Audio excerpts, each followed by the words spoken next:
खुदा दा धन्नवाद। सो सब भैन भाइयों,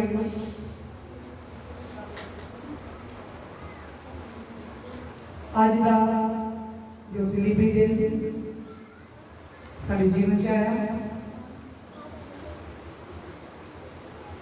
परमेश्वर ने साढ़े दुख साड़ियां बीमारियां अपने ते लईयां और अपने आप में कुर्बान किया और ये साबित किया कि सचमुच वो साडा सर्वशक्तिमान परमेश्वर, साडा परम प्रधान परमेश्वर जो सब कुछ करने ताकत रखता, सब कुछ इतना तक कि उसने अपनी जान तक दे दी जो आज तक कोई नहीं कर पाया। हालेलुया, सचमुच जो काम उन्होंने कर दिया कोई नहीं कर पाया और ना कोई कर सकता है, क्योंकि परमेश्वर यीशु मसीह ने ये साबित किया अपने आप में कुर्बान करके और सानू की क्या कि तुसी मेरे मित्र हो। परमेश्वर ने सानू मित्र होने का हक दिता और अपने आप में कुर्बान किया और सारे दुख बीमारियां अपने ते ले और सानू आजाद किया हर बंधन चों। आज असी बंधना विच आ की करना सारे जीवन च पाप है जिहदे करके असी अज भी गुलामी विच जे असी अज गुलामी चों निकलांगे ते परमेश्वर साडे तो खुश होगा, क्योंकि साडियां दुख बीमारियां साडे पाप अपने ते ले तां जो तुसीं की हो आजाद हो। पर अज के भैन भाइयों ने ये बीमारियां अपने क्यों रखिया ने, क्योंकि अज भी पाप च जो कर प्रभु यीशु मसीह कर गए कोई नहीं कर सकता। संसार अपने आनंद को देख रहा है, कितने लोग अज घट आए किसी को समझ नहीं जो अपने घर में कोई परेशानी पैंदी है ना असि उसके बड़े भज दौड़ च पै जाते हैं, पर अज कलीसिया को समान नहीं है तां बस ये सोच लेते हैं कि एक दिन बाद संडे अब एक बार चलना, पर नहीं कर पाएगा। परमेश्वर अद्भुत महान परमेश्वर जदों ही पुकारते हैं सानू उत्तर देता है, साडी दुख बीमारी साडे तो दूर करता है। पर आज असी ओदे दुखां दे दिनां विच जद याद करना सी असी हाजिर नहीं होए, साडे को समा नहीं। ये वो लोग ने जो शिफा लैके पीछे हट जाते हैं, पर नहीं अज सानू परमेश्वर की दी कुर्बानी को याद करने की लोड़ है। हालेलुया। सो कटा के मरकस की किताब 15 बाब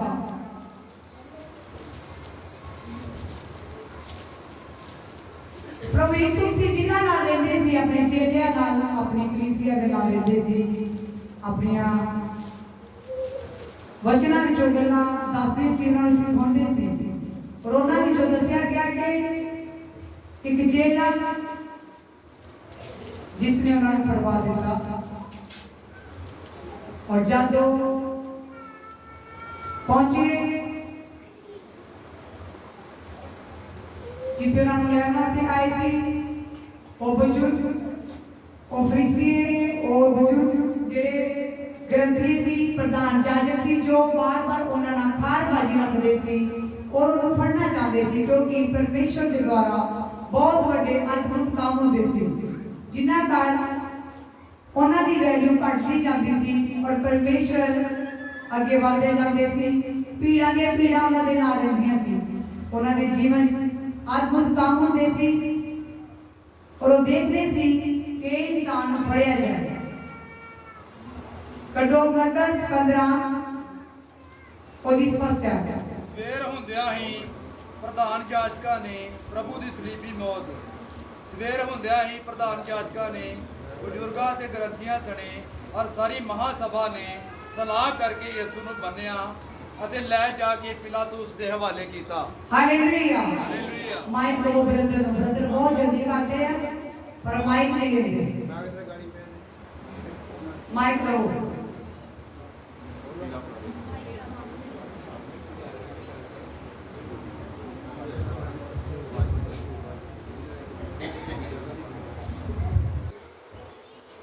ਦੱਸਿਆ ਕਿ ਜਦੋਂ ਪ੍ਰਭੂ ਯਿਸੂ ਮਸੀਹ ਨੂੰ ਫੜਿਆ ਆ ਕੇ ਉਹਨਾਂ ਪ੍ਰਧਾਨ ਜਾਜਕਾਂ ਨੇ ਤੇ ਪਿਲਾਤੁਸ ਦੇ ਹਵਾਲੇ ਕਰ ਦਿੱਤਾ।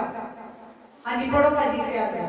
ਪ੍ਰਭੂ ਦੀ ਸਲੀਬੀ ਮੌਤ ਸਵੇਰ ਹੁੰਦਿਆਂ ਹੀ ਪ੍ਰਧਾਨ ਜਾਜਕਾਂ ਨੇ ਬਜ਼ੁਰਗਾਂ ਅਤੇ ਗ੍ਰੰਥੀਆਂ ਸਣੇ ਔਰ ਸਾਰੀ ਮਹਾਸਭਾ ਨੇ ਸਲਾਹ ਕਰਕੇ ਯੀਸ਼ੂ ਨੂੰ ਬੰਨਿਆ ਅਤੇ ਲੈ ਜਾ ਕੇ ਪਿਲਾਤੁਸ ਦੇ ਹਵਾਲੇ ਕੀਤਾ। ਹਾਲੇਲੂਇਆ। ਲੋਕ ਦੱਸਿਆ ਕਿ ਸਵੇਰ ਹੁੰਦੇ ਹੀ ਪ੍ਰਧਾਨ ਜਾਜਕਾਂ ਨੇ ਬਜ਼ੁਰਗਾਂ ਨੇ ਗ੍ਰੰਥੀਆਂ ਨੇ ਇਹਨਾਂ ਸਾਰੀ ਸਭਾ ਨੇ ਇਕੱਠੇ ਹੋ ਕੇ ਸਲਾਹ ਕੀਤੀ ਕਿ ਅੱਜ ਇਹਨੂੰ ਪਿਲਾਤੁਸ ਦੇ ਅੱਗੇ ਖੜਾ ਕਰਨਾ ਔਰ ਪੈਂਜੀ ਗੱਲਾਂ ਨਹੀਂ ਕਰਨੀਆਂ। ਦੱਸਿਆ ਸਾਰੀ ਸਭਾ ਤੇ ਸਾਹਮਣੇ ਖੜਾ ਕੀਤਾ, ਬੰਨਿਆ ਲੈ ਜਾ ਕੇ ਪਿਲਾਤੁਸ ਦੇ पिलातुस ਦੇ हवाले ਕੀਤਾ। अगली एज लिखा पिलातुस ने उसको पूछा भला तू यहूदियों का बादशाह है? उसने उन्हें उत्तर दिता तू सच आख्या है। हालेलुया। जब भीड़ उन्हें खिंच धो के अगे ले जा रही थी पिलातुस के अगे और दसिया ओदे नाल एक सवाल कीता। की सवाल कीता कि तू यहूदियों का बादशाह है और दसिया उन्होंने कहा पिलातुस ने उसको पूछा भला तू यहूदियों का बादशाह है? तो उसने उन्हें उत्तर दिता तू सच आख्या है। हालेलुया। परमेश्वर ने की क्या कि तू सच आख्या है, क्योंकि उन्होंने की होती सी जेलसी होती सी कि इहने मगर भीड़ा दी भीड़ा क्यों ने अज बड़े बादशाह बने ने, बड़े राजे बने ने गैर कानूनी काम करके, पर भैन भाइयों जेडे काम प्रभु यीशु ने कीते कोई नहीं कर सकिया। जेडी कुर्बानी प्रभु यीशु ने दी कोई नहीं कर सकता। आज के समय में दो नंबर के काम करके ना हर कोई इंसान अगे बढ़ रहा है, अपनी जय जयकार करा रहा है, पर प्रभु यीशु मसीह साडे मुक्तिदाता परमेश्वर सच्चाई में चलने वाले सी, जो सच का सामना की सी करते सी और सिखाते सी। और परमेश्वर ने कहा कि तू सच बोलिया कि मैं यहूदियों का की हां बादशाह। हां जी अगे ਤਾਂ ਪ੍ਰਧਾਨ ਜਾਜਕਾਂ ਨੇ ਉਸ ਉੱਤੇ ਬਹੁਤ ਦੋਸ਼ ਲਾਏ। ਹਾਂਜੀ ਪਿਲਾਤੁਸ ਨੇ ਉਸ ਤੋਂ ਫੇਰ ਪੁੱਛਿਆ ਤੂੰ ਕੋਈ ਜਵਾਬ ਨਹੀਂ ਦਿੰਦਾ, ਵੇਖ ਉਹ ਤੇਰੇ ਉੱਤੇ ਕਿੰਨੀਆਂ ਗੱਲਾਂ ਦਾ ਦੋਸ਼ ਲਾਉਂਦੇ ਹਨ। ਹਾਲੇਲੂਇਆ। ਲਿਖਿਆ ਸਾਹਿਬ ਉਹਦੇ ਤੇ ਕੋਈ ਨਾ ਕੋਈ ਦਾਦਾ ਨਹੀਂ ਕਰ ਰਹੇ ਸੀ, ਦੋਸ਼ ਲਗਾ ਰਹੇ ਸੀ, ਉਹਨੂੰ ਝੂਠਾ ਸਾਬਤ ਕਰ ਰਹੇ ਸੀ बहुत सारी गल्लां करके तां जो ये फड़िया जाए, इन्हू सलीब दे दिता जाए और जो वचन हो चुका सी वो पूरा कर लिए परमेश्वर जा सी। प्रभु ने हर वचन को पूरा किया जो बाणी में लिखा गया सी, क्योंकि परमेश्वर ने हर काम को बड़ी समझदारी और ढंग नाल कीता सी। या तो सवाल जवाब करते सी भैन भाइयों, क्यों चुप रहंदे सी, उन्होंने की ज्यादा बोलने की आदत नहीं थी, क्योंकि उन्होंने पता सी कि समा आ पहुंचा है और परमेश्वर का बेटा कुर्बान करने तैयार है। और उन्होंने की कीता कोई भी सवाल जवाब उन्होंने नाल नहीं कीता। दसिया तो प्रधान जाजका ने उस उत्ते बहुत दोष लाए। क्यों दोष लाए? जो जल्द तो जल्द उन्होंने सलीब ते चाढ़ दिता जाए। और दसिया पिलातुस ने उस तो फिर पूछा तू कुछ जवाब नहीं दिता। वो क्यों नहीं सी जवाब दिता? क्योंकि उन्होंने नहीं पता कि क्यों नहीं जवाब दिता। प्रभु यीशु मसीह ज्यादा बोलना पसंद नहीं सी करता, क्योंकि प्रभु जेड़ी गल करते सी सिखाते सी वचना चों ही सिखाते ही ते करते सी और उदों ही वो मुंह खोलते सी और तां नहीं सी खोलते कि ये लोग जो कर रहे हैं ये नहीं जानते वचन, ये मेरे नाल की कर रहे हैं, ये वो लोग बाजी रख रहे हैं और नहीं पसंद करते कि लोग बचाए जाए। बस वो चाहते सी कि ये लोग गुलामी विच ही रहन, जिन्हां प्रभु यीशु मसीह छुड़ाउणा की सी चाहते सी। हालेलुया। जिहदे कारण वो कोई ना कोई उहदे विच कमी कढदे सी कि इस इन्हां नूं की कीता जाए, सलीब पे चढ़ा दिया जाए। और दसिया पिलातुस ने उसको फिर पूछा तू कुछ जवाब नहीं दिता, वेख वो तेरे ते कितनी गल्लां दा दोष लाउंदे सी। वो केड़ा दोष लाउंदे सी? वो झूठ मूठ बोलदे सी। जिदा आज दा विश्वासी या फिर कोई आज का इंसान एक नबी ते एक रब दे दास ते की ला दिंदा है, झूठे दोष लांदा है। जो ओदे पिछे की हुंदे ने प्रभु दे काम प्रगट हुंदे ने ते लोग की करदे ने जैलसी महसूस करदे ने, क्यों हो रहा ये अपने को करता है। इस तरह के झूठे मूठे की लांदे सी, दोष लांदे सी। जिदा आज के समय में लोग की करते हैं अपने दासां दे दोष लांदे ने, इस तरह ही उस समय ये लोग की कर रहे सी, झूठे दोष की सी लगा रहे सी तां जो जल्द तो जल्द इन्हां नूं की होवे मौत की सजा मिल जाए। हालेलुया। पर परमेश्वर ने काम क्यों किया? कि साडे वास्ते तां जो साडे पाप साडे दुख बीमारियां प्रभु ने अपने उत्ते की कीतियां ले ली। हाँ जी आगे पढ़ो। पर यीशु ने फिर कुछ जवाब ना दिता। हाँ जी। इथों तक जो पिलातुस हैरान होया। हालेलुया। पिलातुस की होया? हैरान कि मैं तो कोई दोष देख नहीं रहा और ये कुछ बोल नहीं रहा। पिलातुस राजा भी की हो गया? हैरान हो गया। कर पाइयो जे आज किसी विच कोई कमी नहीं है कि अपन किवें दोष लावांगे, पर वो लोग दोष ला रहे सी जिन्हां दे अंदर परमेश्वर का वचन नहीं सीखा। हालेलुया। हाँ जी आगे। उस तिहाड़ उत्ते एक कैदी जिहदे लई लोग अर्ज करते सन उन्हां दी खातर छड़दा हुंदा सी। हालेलुया। लो जी एक त्योहार सी, फसाद दा त्योहार जो मनाते सी, हर त्योहार दे उत्ते की करदे सी एक कैदी नूं छड़ दिंदे सी। उस त्योहार ते उन्हां दी एक कायदा एक कानून सी, एक रस्म सी कि उस त्योहार ते हर साल एक कैदी की करदा सी छुटदा सी। और दसिया उस वक्त पर यीशु ने कुछ जवाब ना दिता तो ताकि जो पिलातुस हैरान होया वो उस त्योहार में एक कैदी जेदे लई लोग अर्ज करदे सी उन्हां दी खातर छड़दा हुंदा सी, क्योंकि जिहदे बारे कहा जाता सी हर साल बाद एक कैदी की सी छड्या जाता सी जो जो लोग जिस इंसान वाले अर्ज की सी करदे हुंदे सी। हाँ जी आगे। बरबस नाम दा एक मनुख सी ਜਿਹੜਾ ਉਹਨਾਂ ਪਸਾਦੀਆਂ ਦੇ ਨਾਲ ਜਿਨ੍ਹਾਂ ਪਸਾਦ ਵਿੱਚ ਖੂਨ ਕੀਤਾ ਕੈਦ ਵਿੱਚ ਪਿਆ ਹੋਇਆ ਸੀ। ਹਾਂਜੀ। ਅਤੇ ਲੋਕ ਨੇੜੇ ਜਾ ਕੇ ਅਰਜ਼ ਕਰਨ ਲੱਗੇ ਜੋ ਦਸਤੂਰ ਅਨੁਸਾਰ ਸਾਡੇ ਲਈ ਕਰੋ। ਹਾਲੇਲੂਇਆ। ਲਿਖਿਆ ਬਰਬਾਸ ਨਾਮ ਦਾ ਇੱਕ ਮਨੁੱਖ ਸੀ ਜਿਹੜਾ ਉਹਨਾਂ ਪਸਾਦੀਆਂ ਦੇ ਨਾਲ ਜਿਨ੍ਹਾਂ ਪਸਾਦ ਵਿੱਚ ਖੂਨ ਕੀਤਾ ਤੇ ਕੈਦ ਵਿੱਚ ਪਿਆ ਹੋਇਆ ਸੀ। ਇੱਕ ਖੂਨੀ ਸੀ, ਇੱਕ ਡਾਕੂ ਸੀ ਜਿਹਦੇ ਕਰਕੇ ਇਹ ਲੋਕ ਸਾਰੇ ਅੱਜ ਕਾਰੇ ਸੀ ਕਿ ਇਸ ਨੂੰ ਸਲੀਬ ਦੇ ਦਿੱਤਾ ਜਾਏ ਯਿਸੂ ਮਸੀਹ ਨੂੰ ਤੇ ਜਿਹੜਾ ਬਰਬਾਸ ਹੈ ਉਹਨੂੰ ਛੱਡ ਦਿੱਤਾ ਜਾਏ। और दसिया इस इंसान को छड्डण बारे अर्ज कर रहे सी कि हर साल जो दस्तूर है उसके मुताबिक इस इंसान को छड्ड दिता जाए। और दसिया उस त्योहार ते इस कैदी को छड्ड दिता। हाँ जी अगे पढ़ो। पिलातुस ने उन्हां नूं उत्तर दिता कि तुसीं चाहुंदे हो जो मैं तुहाडे लई यहूदियां दे पातशाह नूं छड्ड दियां।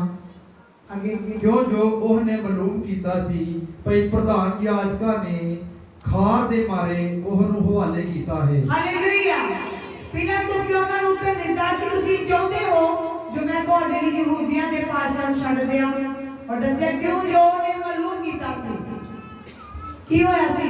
ਉਹਨੇ ਮਾਲੂਮ ਕੀਤਾ ਸੀ ਕਿ ਆਪਣੀ ਖਾਰ ਬਾਜੀ ਕੱਢਣ ਕਰਕੇ ਇਹਨਾਂ ਨੇ ਕੀ ਕੀਤਾ ਹੈ, ਇਹਨਾਂ ਨੇ ਇਸ ਯਹੂਦੀਆਂ ਨੂੰ ਕੀ ਕੀਤਾ ਹੈ, ਸਲੀਬ ਤੇ ਚੜ੍ਹਨ ਦਾ ਹੁਕਮ ਦਿੱਤਾ ਕਿ ਇਹਨੂੰ ਸਲੀਬ ਦਿੱਤੀ ਜਾਏ ਪਰ ਉਸ ਡਾਕੂ ਨੂੰ ਕੀ ਹੈ ਛੱਡ ਦਿੱਤਾ ਜਾਏ। और दस्तूर के अनुसार वो डाकू ਨੂੰ ਛੱਡਿਆ ਗਿਆ। और प्रभु यीशु मसीह ਨੂੰ ਲੋਕਾਂ ਨੇ बोल बोल के सलीब दे ਦਿੱਤਾ। ਭੈਣ ਭਾਈਓ ਜੋ ਕੰਮ ਪਰਮੇਸ਼ਰ ਨੇ ਕੀਤੇ ਕਿਸੇ ਨੇ ਨਹੀਂ ਕੀਤੇ ਪਰ ਲੋਕੀ ਖਾਰਬਾਜ਼ੀ ਦੇ ਕਾਰਨ ਅੱਜ ਸੱਚਾਈ ਤੋਂ ਕੀ ਨੇ ਭੱਜਦੇ ਨੇ ਤੇ ਪ੍ਰਭੂ ਯੀਸ਼ੂ ਮਸੀਹ ਉਹ ਸੱਚਾਈ ਸੀ ਜੋ ਸੱਚਾਈ ਦੱਸਣੋਂ ਪਿੱਛੇ ਨਹੀਂ ਸੀ ਹਟਦਾ। ਬੁਰੇ ਨੂੰ ਬੁਰਾ ਬੋਲ ਕੇ ਉਹਨੂੰ ਚੰਗਾ ਸਾਬਤ ਕਰਨ ਦੀ पूरी कोशिश करते सी। जिस तरह आज के समय में आज का एक नबी कर रहा है, एक रब का दास सिखा रहा है कलीसिया में कि तुसी अपने जीवन से चीज़ां कढो, वैर विरोध कढो, नशा कढो, चोरी कढो, ईर्ष्या कढो, यही सब करने वास्ते प्रभु यीशु मसीह धरती ते आए ते जद वो सच्चाई नूं बोलदे सी ते लोग सुनना पसंद नहीं सी करते, जिहदे कारण लोग बार-बार विच चाहुंदे सी कि प्रभु यीशु मसीह नूं सलीब दे दित्ती जाए। हालेलुया। क्यों? क्योंकि सच्चाई का सामना कोई नहीं कर सकता। कि सच्चाई कौन है? प्रभु यीशु मसीह। इसलिए लोग सच को कबूल नहीं करते और दसिया डाकू ने क्या कि एक ही है, ਇਹਦੀ सजा माफ की जाए तो ਇਹਦੀ जगह प्रभु यीशु मसीह ਨੂੰ सलीब दे दिया जाए। एक ही करने लोग सी प्रभु यीशु मसीह ਨੂੰ, इसलिए कि परमेश्वर क्या जेड़े मेरे लोग ने इन्हां दे दुख, इन्हां दे बीमारियां, इन्हां दे परेशानियां मैं अपने ते लवांगा और ये आजाद हो जाए, इन्हां दे जीवन की शांति ठहरे। पर आज के लोग वचन को ना जानन करके वचन तो बहुत दूर ने और ईर्ष्या और घमंड नाल भरे हुए सच का सामना नहीं कर पा रहे। हालेलुया। और सोचे समझे तो बिना ही हर इंसान का फैसला की है कर लेते हैं, जिहदे करके इंसान नहीं समझ पाया कि साडे जीवन विच अज की हो रहा, समझने की लोड़ कि की कर रहे हैं। भैन भाइयों, सच का सामना करो ताकि तुसीं प्रभु यीशु मसीह के वचन को समझ सको और प्रभु के वचन को पहन सको। प्रभु यीशु मसीह ने जो कुछ भी किया साडे लिए किया ताकि ताड़ी उदासी की होवे आनंद नाल बदल जाए। हालेलुया। हाँ जी, अगली है। पर प्रधान याजकां ने भीड़ ਨੂੰ ਚੁੱਕਿਆ ਜੋ ਉਹ ਬਰਬਸ ਹੀ ਉਹਨਾਂ ਦੀ ਖਾਤਰ ਛੱਡ ਦੇਵੇ। ਹਾਂਜੀ। ਪਿਲਾਤੁਸ ਨੇ ਅੱਗੋਂ ਉਹਨਾਂ ਨੂੰ ਫੇਰ ਆਖਿਆ, ਤਾਂ ਜਿਹਨੂੰ ਤੁਸੀਂ ਯਹੂਦੀਆਂ ਦਾ ਪਾਤਸ਼ਾਹ ਕਹਿੰਦੇ ਹੋ मैं ਉਹਦੇ ਨਾਲ ਕੀ ਕਰਾਂ। हालेलुया। पिलातुस ਨੂੰ कोई भी दोष नजर नहीं सी आ रहा और वो की सी वो परेशान सी कि मैं की करा। दस्या उन्होंने अपने हाथ की सी धो दिते सी। वो कह रहा सी कि तुसी दसो हुण मैं की करा और उन्होंने फिर डंड पा के की किया 13 च लिखा वो फिर डंड पा के बोले ओनू की क्यों सलीब दे दियो। हालेलुया। ये वो लोग ने जिहड़े प्रभु यीशु मसीह ने की करदे सी खारबाजी। भैन भाइयों जी, अगर अज तक कोई रिश्तेदार तुहाडा कोई गवांढी तुहाडे तो जैसी कर रहा है, खारबाजी कर रहा है परमेश्वर के कारण, तो आज वचन तो बहुत की है दूर है।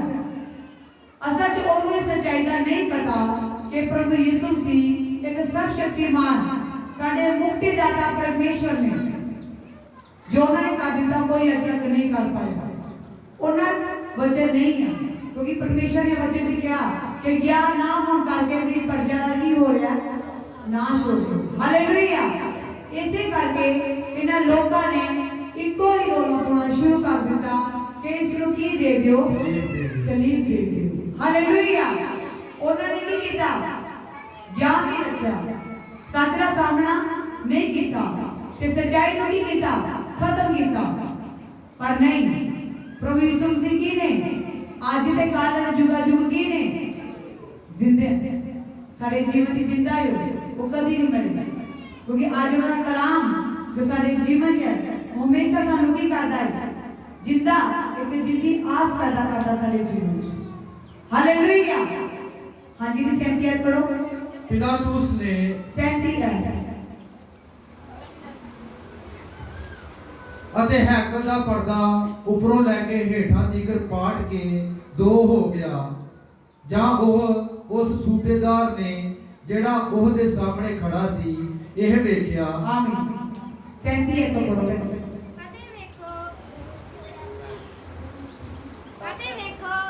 तद यीशु ने ऊंची आवाज नाल पुकार के साह छड्ड दिता अते हैकल दा पर्दा ऊपरों लेके हेठां तक पाड़ के 2 हो गया। हालेलुया। उन्होंने रोला पा के की कीता प्रभु यीशु मसीह नूं सलीब ते चाड़ दिता और दसिया सब कुछ जो भी उन्होंने नाल जुल्म कीते, जो भी उन्होंने जुल्म कीते, ठट्ठेबाजी की, मुंह ते चपेड़ा मारियां, पर आज विश्वासी ने दा होवे ना तो उसे वे की करदा विश्वासी उसे वे 2 अगो मारदा। पर साडे प्रभु यीशु मसीह ने सब कुछ अपने ऊपर ये दुख चले इस चीज को साबित करने अपने आप ਨੂੰ ਕੀ ਕੀਤਾ ਉਹਨਾਂ ਨੇ ਖਤਮ ਕਰਕੇ ਆਪਣੇ ਆਪ ਨੂੰ ਅਧੀਨ ਕੀਤਾ ਚੁੱਪ ਰਹੇ और दसिया था यीशु ने ऊंची आवाज ਨਾਲ पुकार के साह ਛੱਡ ਦਿੱਤਾ ਐਂਡ ਦੇ ਸਮੇਂ ਕੀ ਹੋਇਆ ਜਦੋਂ ਉਹਨੂੰ ਸਲੀਬ ਦੇ ਦਿੱਤਾ ਤੇ ਉਹਨਾਂ ਨੇ ਜਦ ਸਾਹ ਛੱਡ ਦਿੱਤੇ ਤਾਂ ਹੈਕਲ ਦਾ ਪਰਦਾ ਉੱਪਰੋਂ ਲੈ ਕੇ ਹੇਠਾਂ ਟਿਕਟ ਕੀ ਹੋ ਗਿਆ ਪਾੜ ਕੇ ਦੋ ਹੋ ਗਿਆ ਹਾਲੇਲੂਇਆ ਤੇ ਕੀ ਸਾਬਿਤ ਹੋਇਆ दसिया उस वक्त सूबेदार ने ਜਿਹੜਾ ਉਹਦੇ ਸਾਹਮਣੇ ਖੜਾ ਸੀ ਇਹ ਵੇਖਿਆ ਜੋ ਨੇ ਕਿਉਂ ਛੱਡ ਦਿੱਤਾ ਤਾਂ ਬੋਲਿਆ ਇਹ ਪੁੱਤਰ ਠੀਕ ਪਰਮੇਸ਼ਰ ਦਾ ਪੁੱਤਰ ਸੀ ਹਾਲੇਲੂਇਆ ਉਹ ਜਾਂਦੇ ਸਮੇਂ ਕੀ ਹੋਇਆ ਜਿੰਨ ਪ੍ਰਗਟ ਹੋਇਆ ਜਦ ਹੈਕਲ ਦਾ ਪਰਦਾ ਪਾੜ ਗਿਆ ਭੈਣ ਭਾਈਓ ਇਹ ਚੀਜ਼ ਸਾਬਤ ਹੋਈ ਕਿ ਸੱਚਮੁੱਚ ਇਹ ਕੀ ਆ ਇਹ ਪਰਮੇਸ਼ਰ ਦਾ ਪੁੱਤਰ ਸੀ ਜੋ ਸੱਚ ਦਾ ਸਾਹਮਣਾ ਕਰਦਾ ਸੀ ਤੇ ਲੋਕਾਂ ਨੂੰ ਸੱਚਾਈ ਤੇ ਕੀ ਕਰਦਾ ਸੀ ਚਲਾਉਂਦਾ ਸੀ परमेश्वर ने जानते समय तक भी इस चिन्ह ਨੂੰ ਕੀ ਕੀਤਾ ਪ੍ਰਗਟ ਕੀਤਾ ਕਿ ਲੋਕ ਮੇਰੇ ਕੀ ਕਰਨ ਵਿਸ਼ਵਾਸ ਕਰਨ ਔਰ ਜਿਨ੍ਹਾਂ ਨੇ ਵਿਸ਼ਵਾਸ ਕੀਤਾ ਅੱਜ ਉਹ ਕੀ ਨੇ ਅੱਜ ਪਰਮੇਸ਼ਰ ਉਹਨਾਂ ਦੇ ਅੰਦਰ ਹੈ ਉਹਨਾਂ ਦੇ ਨਾਲ ਹਾਲੇਲੂਇਆ ਕਿਉਂਕਿ ਸੱਚਮੁੱਚ ਭੈਣ ਭਾਈਓ ਇਹ ਜ਼ਿੰਦਾ ਕਲਾਮ ਜੋ ਪਰਮੇਸ਼ਰ ਨੇ ਸਾਡੇ ਜੀਵ 'ਚ ਬਖਸ਼ਿਆ ਇਹ ਉਹੀ ਸਮੇਂ ਮੌਜੂਦੀ ਆਸ ਪੈਦਾ ਕੀਆ ਕਰਦਾ ਹੈ और फिर ही सच्चाई का सामना किया करते हैं जे आज एक रब दा दास ताडे भी कल्प रिया ना एक सच का सामना करने लई ते ओ ताडे वास्ते ही है ओ ताडी बेहतरी लई है ताजे तुसी सच्चाई को जानो ते सच्चाई तानू आजाद किया करेगी हालेलुया पर आज के समय च ये लोग सच सुनना पसंद नहीं करते पर जेड़े सच का सामना करेंगे वो की होंगे वो आजाद होंगे हालेलुया हर गुलामी तो हर बीमारी तो हर कर्जे तो पर ये लोग की कार्य सी ये लोग बच्चे तो दूर सी इन्हां दे जीवन च ज्ञान नहीं सी इसे करके इन्हां ने रोला पाया सी कि प्रभु यीशु मसीह नूं सलीब दे दिओ और उस तरह ही होया पर ये क्यों होया क्योंकि ये वचन विच लिखिया सी और परमेश्वर ने अपने पिता दे हर वचन पूरा की सी करना सी हालेलुया आज सानू परमेश्वर के हर हुक्म की पालना करने की है लोड़ क्योंकि परमेश्वर ने सानू बच्चे ने ही सिखाया अपने आप को अधीन किया और साबित किया कि यीशु मसीह ही की सी परमेश्वर का पुत्र सी हालेलुया हालेलुया हालेलुया खुदा का वचन चो आशीष और बरकत है आमीन आमीन आमीन